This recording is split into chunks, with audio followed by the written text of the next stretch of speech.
Welcome to The Explainer. Today we're unpacking something pretty incredible, an ancient text called the Navaṅguposatha Sutta, or, if you want the easier English translation, the Discourse on the Nine-Limbed Observance. Now, I know what you might be thinking. Ancient spiritual texts, they usually sound like a dry, dusty list of outdated rules, right? But actually, scratch that. This specific sutta is literally the exact opposite. It's this profoundly deep, psychologically rich blueprint for a complete mental detox.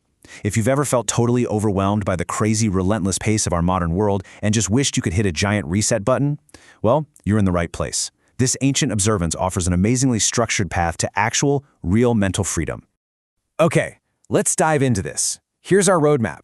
We'll start with the lunar observect, then we'll compare the monastic and lay paths. After that, we're going to break down the 8 precepts, reveal the secret ingredient, which is loving kindness, and finally, we'll hit the ultimate goal of the practice, insight. Section 1. The Lunar Observance, Timing the Mind. To really wrap our heads around the power of this text, we've got to transport ourselves way back to ancient India. Back then, time was tracked entirely differently, basically by looking up at the sky.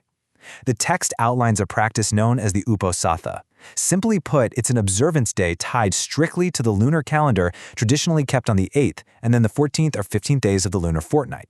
So these days were completely anchored to the natural cycles of the moon. You know, the bright waxing moon and the dark waning moon. Think about how we live today, right? We have these chaotic, totally arbitrary schedules. But tracking the moon created this natural, predictable rhythm for spiritual practice. Every couple of weeks, the lunar cycle acted like a giant signal to the whole community.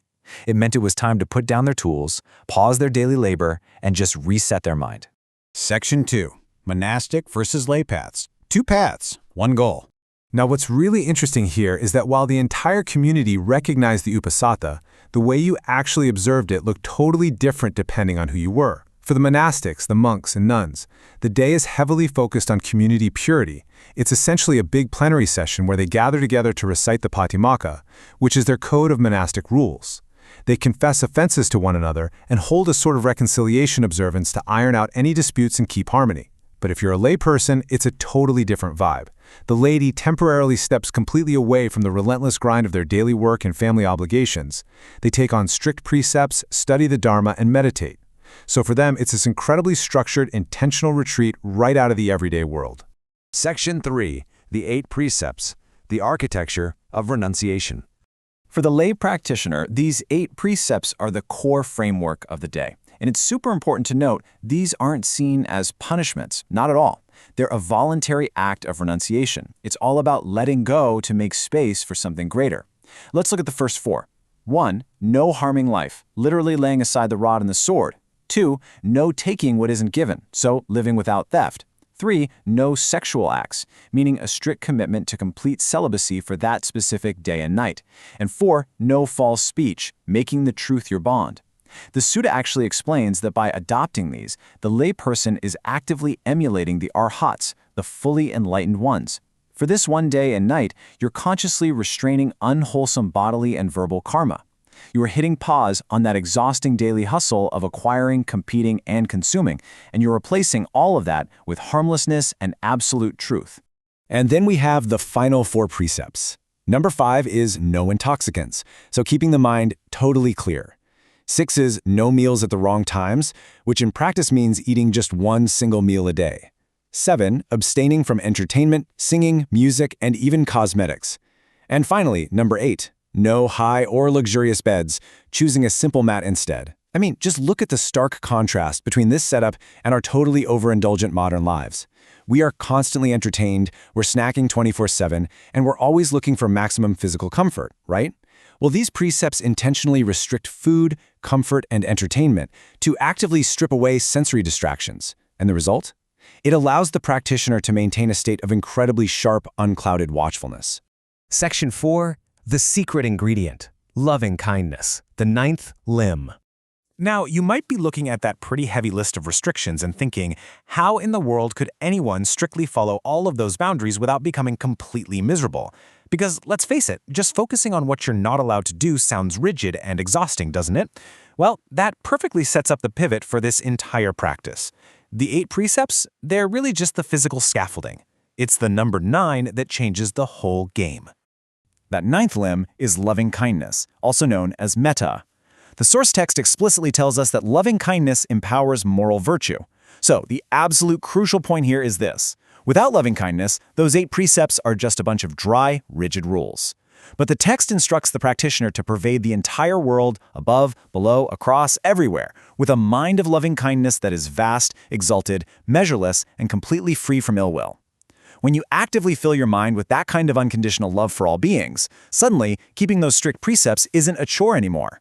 Not harming, not stealing, not indulging, it all transforms. It goes from feeling like a restriction into a profound, active expression of love and respect for the whole world around you. Section 5. The ultimate goal. Insight. Expanding the mind. When you take these strict physical boundaries and ignite them with that boundless loving kindness of the ninth limb, they act together as a massive launch pad for profound mental freedom. Because once your body is restrained from its usual chaotic habits, and your mind is warmed up by loving kindness, something absolutely fascinating happens internally.